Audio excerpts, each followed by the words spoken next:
Salve galera, tudo bem? Meu nome é Sérgio Monteiro, sou professor de literatura, português e redação. Estou aqui hoje para atender o pedido do aluno Eduardo Niemeyer, que nos pediu e muito a aula de acentuação gráfica. Então, Eduardo, essa vai para você. Bem-vindos ao canal do Monteiro.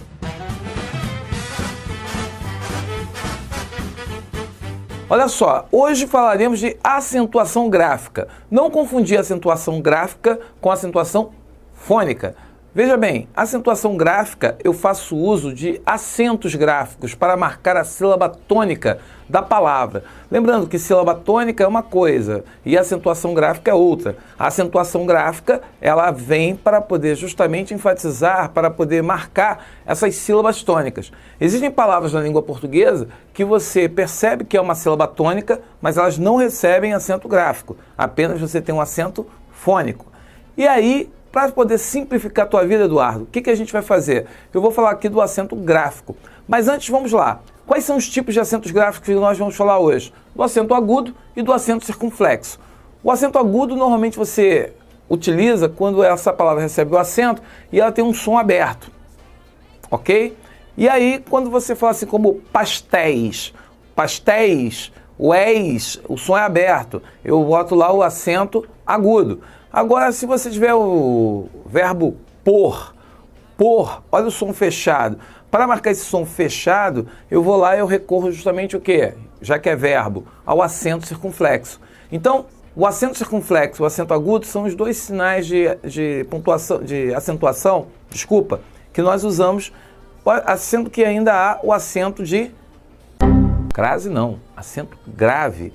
Veja bem, acento grave, que é o indicador da fusão fonética da preposição mais artigo e que marca essa fusão sonora. Agora, vamos falar do acento agudo e circunflexo, mas antes eu quero te ensinar um macete. Veja, muitos alunos cometem erros de acentuação porque eles fazem o quê?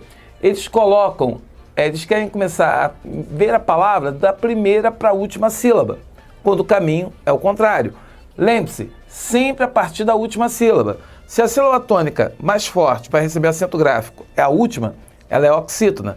Se for a penúltima, paroxítona. E se for a antepenúltima, será a proparoxítona. Na língua portuguesa, onde está a maior concentração de palavras? Entre as palavras paroxítonas, em grande maioria, e nas oxítonas. E aí começa o nosso bate-papo. Para poder falar sobre todas elas, eu vou dividir essa aula em dois blocos, em dois módulos. No primeiro, eu vou ficar falando sobre as monossílabas tônicas.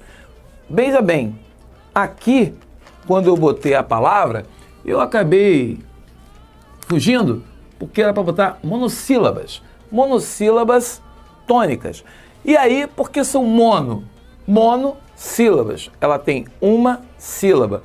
E essas monossílabas tônicas que recebem o acento gráfico seguem algumas regras. Por exemplo, a palavra pá ou paz, chá ou chás. Veja bem, as monossílabas terminadas em A, terminadas em E,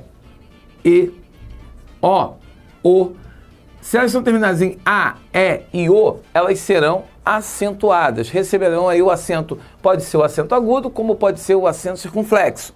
Agora, toma cuidado, que eu tenho aqui, ó, tu, nos, quis, nós, vês. Observe, normalmente as monossílabas terminadas em U e terminadas em I, elas não serão acentuadas. Se forem seguidas de Z, também não serão acentuadas. Então, presta bem atenção nisso aí, porque se a palavra ela é terminada em I e U e não forma hiato, elas não vão receber acento. Agora, quando você muda e vai falar em ei, el, oi, observe, o som aberto que você tem aqui no ditongo, o que vai acontecer? Elas serão acentuadas. Se elas terminam aí, no caso, como nos verbos ver, crer, ler, veja bem, ele vê, ele crê, ele lê. O verbo está na terceira pessoa do singular. Ele vai receber o acento, aqui no caso, circunflexo. Muita gente gosta de falar do chapeuzinho, mas fale circunflexo, por favor. Daí, esses são casos das monossílabas tônicas. Quando eu falo das oxítonas, veja bem, eu tenho mais de uma sílaba, mas a sílaba tônica vai ser a última. Então, veja bem, as oxítonas terminadas em A, E ou O seguidas de S ou não, elas receberão um acento gráfico. Assim como as palavras terminadas em e ens, como armazém, parabéns. Essas aí são palavras que você utiliza no dia a dia, que você vai acabar encontrando e que são casos muito usuais. Agora, toma cuidado porque saci, caju, talvez, tambor.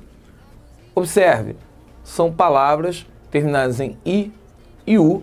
Aí, no caso, você vê ali o e seguido de z, o o seguido de r, elas não serão acentuadas. O que já não acontece se formar uma coisa chamada hiato. Por quê? Observe, cair, eu tenho aqui o hiato, ó. Se forma hiato, o i é acentuado, seguido ou não de S.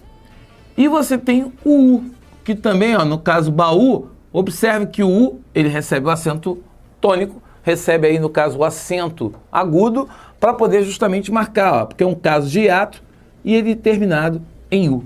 Então aqui, ó, monossílabas e oxítonas. Tem regras muito parecidas. Alguns concursos eles acabam misturando, botando uma dentro da outra. Mas guarde esses casos no fundo do coração e eu vou virar a página para poder falar dos outros casos. Segura aí.